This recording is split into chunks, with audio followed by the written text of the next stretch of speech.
Okay, everybody, it's time for us to revisit some very controversial topics. For example, this one here about which way you put the toilet paper on the roll. Objectively correct on the left here. Over is right. Under is wrong. What kind of a sicko, what kind of a maniac, what kind of an absolute monster puts the toilet paper under?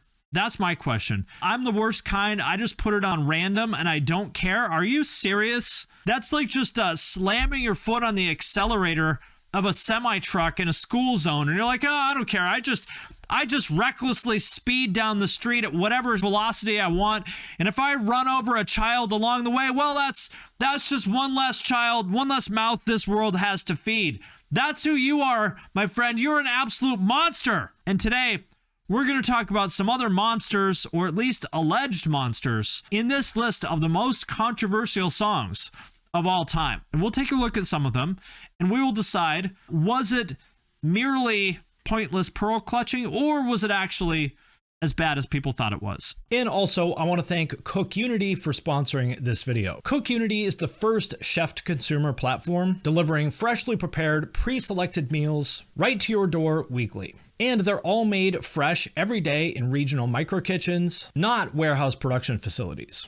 And they're fully cooked, so all you need to do is heat them up. No cleanup or prep or any of that. And they have options for more than 7 different dietary preferences, including vegan, paleo, and gluten-free, and a really big menu of different meals. So just about anybody can find something that they like. And it's a super flexible subscription that you can pause, skip a week, or cancel anytime. I'm having the Al Pastor pork burrito made by Chef Andres Mendez in Seattle, Washington, and honestly, it's really good. But personally, I think my favorite was the chicken biryani, which is legitimately delicious. Like, I could eat this every single day. And what I really like about Cook Unity is how fresh all the meals are.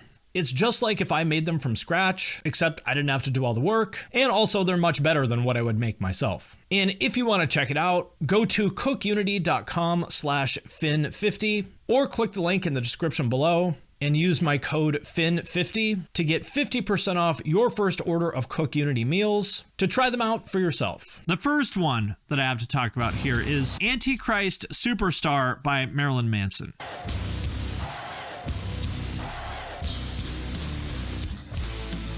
The song is not good, by the way. I hadn't listened to this for a long time. Not good. I don't remember people actually being upset at this part, but obviously this is like some Hitler kind of imagery here, you know, with this sort of SS inspired logo behind him and the drapes and all that kind of stuff. Interestingly, I don't remember anybody getting upset about that. Maybe they did, I don't know, but I feel like people didn't get upset about that. Yeah, it was Christian groups getting mad at the title. That's what it was, as I recall. And just him sort of generally being edgy and stuff like that. Back then, it was like, oh, use Nazi imagery? Well, whatever, that's no big deal. But you said Antichrist. You know, this is late 90s or whatever. And it's easy to forget how shocking and controversial he was at the time. Like, he was getting protested all the time, like at multiple shows. This is one from 97, some random Christians protesting. This guy looking very atheist here. He's got his like giant sort of sideburns here with whatever you call that hat. And the guy in his leather duster here looking like a couple of Reddit atheists. Reddit mods. Couple of Reddit mods arguing. And this guy here looks like the caricature of like, you know, some angry, bigoted televangelist from the 80s. Like all the thrash metal albums that had like a caricature of, you know, the fat cat preacher that is just preying on his flock to get rich. They're all modeled after this guy. The Reddit mods are not impressed. Yeah, the kind of guy that rates women's faces on Reddit. This guy saw a picture of Jennifer Lawrence and he's like, elbows are too sharp, 2 out of 10, would not bang. That's him. It's kind of interesting. So note that this is from 1997. He started getting protested, I don't know, when he came out, what, 95, 96? And at first the protests were sort of just these like clueless Christian fundamentalists that obviously just like were getting upset over nothing because, you can think what you want about Marilyn Manson and, let's put aside the allegations, which are a more recent thing. Back then, there was no reason to think that Marilyn Manson was anything more than just like an edgelord. But what changed things was in 1998, the Columbine shooting happened. And the two guys who did that were into Marilyn Manson and cited him, as like inspiration and influence and stuff like that. They called themselves the Trench Coat Mafia, right? Because they walked around in like the leather dusters, the leather trench coats and stuff, being edgy. And then after that, legitimately, if you looked like that or dressed like that, people would be scared of you. Then all the goth kids like that were like, people were legitimately scared of them. I do think he is an edgelord and he's cringe. I mean, ripping up the Bible like this. I mean, I think he's cringe, but he never did anything that, you could hold him accountable for the Columbine shootings. I mean, that's ridiculous. So to me, the outrage over Manson, again, before the allegations, which I understand that a lot of those were discredited in court, but let's put that aside. Before all the allegations, basically, the people who were mad at Marilyn Manson were just sort of like, these clueless Christians just fell for the bait of like him being edgy. They fell for it and put him in the headlines of newspapers all over the country. And all they did was make him more popular. But the thing to do with someone like Marilyn Manson, they should have just ignored him. That would have been the right way to deal with it because he's trying to shock and offend these Christian parents and they played right into his hand. The best thing they could have done is just to be like, okay, that's nice. Well, have fun at the concert, Timmy. That's the thing that would make him angry. Now, what I wish was true, the rib thing. So one of my favorite urban legends is that Marilyn Manson got one of his ribs removed so that he could suck his own dick. And unfortunately, that's not true. I wish it was because that would make me respect him a lot more. Anybody that wants a blowjob so bad that they would remove their own rib to suck their own dick, anybody that would do that has my extreme respect. So unfortunately, not true in his case, but I sure wish it was. I wish it was. Okay, next one is We Can't Stop by Miley Cyrus from 2013. Opening shot is her cutting off her ankle monitor with a pair of oversized novelty scissors. It's our party, we can love who we want, we can kiss who we want. Red cousins, sweaty bodies everywhere. I had sort of forgotten how upset people were at this. But remember, before this, she was Hannah Montana. So she had to do the same thing as basically all the other Disney stars had to do. In their first era, there's sort of this G-rated, squeaky clean Disney star girl like Britney Spears and Christina Aguilera did this. Demi Lovato kind of did it. And then at some point, once they sort of want to walk away from that, they all do this like hard pivot of going super edgy, like when Britney Spears did Toxic and Christina Aguilera did Dirty. And then, Miley was probably the most extreme version of that. And this was like, people were like really upset about like her twerking, for example. Like people were very upset about this. It's bizarre to think about, this was only 10 years ago. And the idea of, yeah, exactly. Mad at twerking. How quaint. How quaint. Oh, that's right. And she also posted a picture of her like smoking salvia or weed or something like that. And that was like a big scandal. It's just wild that 2013 feels like it was yesterday. And as recently as 2013, people were still like very offended by twerking. Isn't that crazy? And now it's like WAP and all these songs about eating ass and Sexy Red talking about my booty hole brown. Now people are talking about WAPs and the color of their asshole, in hit songs. And back in 2013, we were mad at Miley Cyrus for twerking in a video. Yeah, I mean, it was a different time. It's hard to even think of this as being even slightly shocking or controversial because by today's standards, this is like practically G-rated. But back in 2013, Miley twerking in high-waisted yoga pants in a video was wild. And did you ever notice, guys, I'm about to make you feel extremely uncomfortable. Okay, are you ready? I hope you're sitting down and strapped in. I'm about to make you extremely uncomfortable. Have you ever noticed right here how much she looks like Hillary Clinton? So what I want you to do is imagine Hillary Clinton twerking in yoga pants right now. I'm sorry I had to do it. It came to me. I said, it's Hillary. I'm sorry I had to do that to you. Okay, now one of the most interesting and kind of definitive parts of the 80s to me was what they called the Satanic Panic, which was back in the early 80s, early to mid 80s. For some reason, all the parents got the idea that there was this like epidemic of like satanic cults everywhere that were like trying to like capture your kids, and like I don't know where this came from, but like Dungeons and Dragons got popular at the time, and they all said that Dungeons and Dragons was just a way to funnel your kid into a satanic cult, and everyone was alleging that they were abused by, you know, these like Satanists, and like basically none of it happened. It was pretty much like all made up. There was one example of it actually happening, and basically all the rest of it was totally made up. Yeah, it's right. And it sounds funny and silly, but it hurt a lot of people. It's true. And this is an example of something that did hurt them. So Judas Priest had this song called Better by You, Better Than Me, which I didn't know this, but is actually a cover. So this was the song, and they actually went on trial for this. This was the song that everyone was freaked out about from them. So what happened is that some kid, sadly, tried to kill himself. He was into like metal. And so his parents decided that the reason he tried to kill himself was because he was into metal.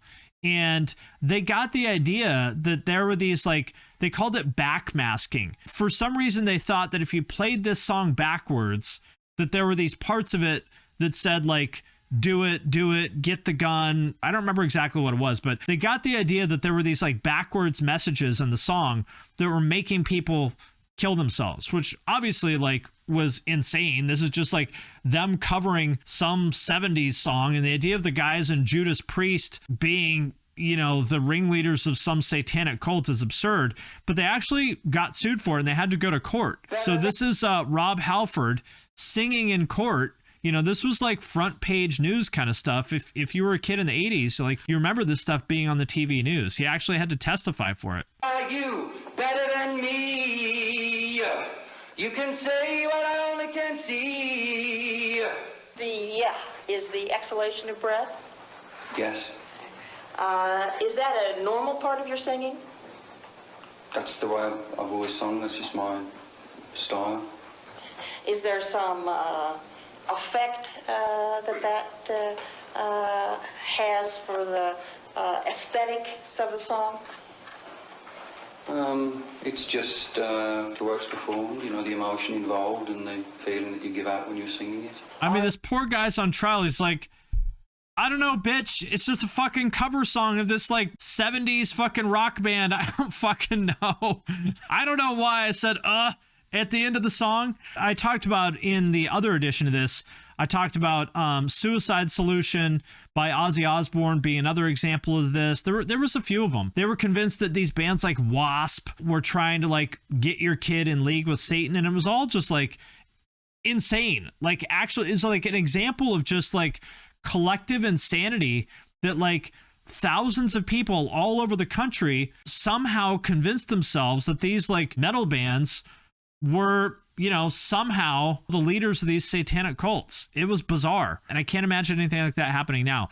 Another example of that was the song called Night Prowler by AC/DC. So there was a serial killer back in the 80s named Richard Ramirez, who was called the Night Stalker, that I want to say he killed like 10 people or something like that. He was like legitimately terrifying, and they finally caught him.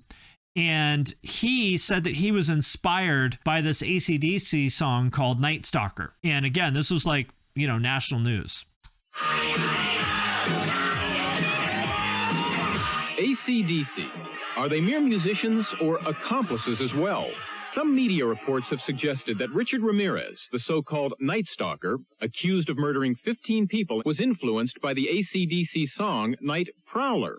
I mean, you get your inspiration from something. In the case of that song, it's been completely taken out of context.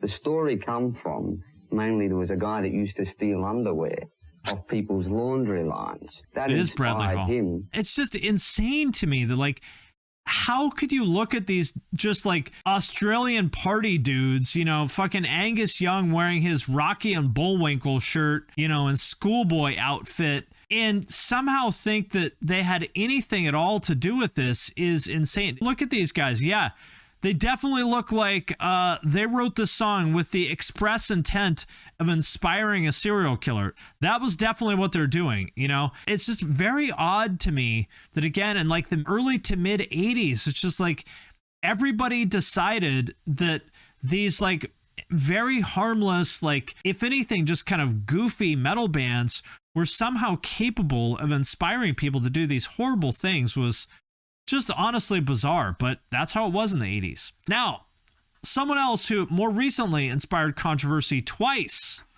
is Lil Nas X. First, from 2019, Old Town Road. This was the first song to really like blow up off TikTok, I think. The song is great, by the way. I'm gonna take my horse to the old town road. I'm gonna ride till I can't no more. I got the horses in the back, horse stock is attached. I do remember the first time I heard this and saw it, and I was just like, what in the fuck is this? So the controversy here is that he kind of came out of nowhere. And again, he blew up on TikTok. Originally, it went to #1 on the country charts. They tried to remove it from the country charts because they said that it wasn't country. And I'll give you one guess. Why they didn't think it was country. Why do you think that was? Now, you might say, oh, well, that's because, you know, it has like the trap drums and stuff. Well, no, because consider that this was considered country. There's all this bro country with trap drums and stuff like that, that, you know, was at the top of the country charts that's no more or less country than Lil Nas X was. So I'll let you decide why they didn't want him on the country charts. But fortunately, your man Billy Ray Cyrus came to the rescue, and he said, hey, they don't want you on the charts. Well, why don't I do a feature? We'll redo this song. This is not the original version of the song. Now, nobody can say that with Billy Ray Cyrus on it singing the hook, nobody can say that this isn't country anymore. And so that it actually worked, made it to #1 on the country charts once again. The country boomers were enraged, but I thought it was awesome. It was a great song. I thought it was cool of Billy Ray Cyrus to do that too. I like country, and so it's kind of embarrassing and sad for me to see them react like that. But that was not the last time that Lil Nas X inspired controversy. Most recently was this song, Montero, Call Me By Your Name, from 2021. Very cool video, actually. And so the whole video, really, really, really well done. And the part that made everyone mad is when Lil Nas X, as the angel, falls down from heaven, goes down the pole in his fuck me boots, slides down the pole into hell to give a lap dance to Satan. And people were so mad about this. It reminded me kind of like of the 80s when people would get mad about the most like innocuous shit. Like, this is obviously just him being ridiculous. The fact that all the like Christian conservatives got so angry about this, to me, it was like, man, it is so easy to trigger you guys. Like, if Lil Nas X, who's like a professional troll, like he got his start running a Nicki Minaj stan account on Twitter, and then he kills Satan here and becomes Satan. If this is all it takes to upset you guys, then man, you got to get a thicker skin. That's right. They already thought that he would go to hell, so why were they upset? That's a good question. I mean, the gay black guy is already going to hell, right? So what's the big deal? Why do you care what he does down there? I thought it was kind of funny and surprising that people could still get triggered by this in 2021. Because, I don't know, how many songs about eating ass and shooting people and stuff have we heard? Like, if this came out in 1981, okay, I get it. This would be shocking. But this was 2021, when we had had years and years and years and years of super vulgar, violent, sexual music and media all over the place. And like, in a world where Grand Theft Auto exists, people are mad at this? You know, I was surprised. And again, you know, why were they so mad about this? Well, I wonder. I wonder why they were so mad about this one. But I say hats off to him. Professional troll. One of the best to ever do it. I think it's a great song. I'm a fan of Lil Nas X. And that does it for this edition of the most controversial songs of all time. Anybody that would do that has my extreme respect.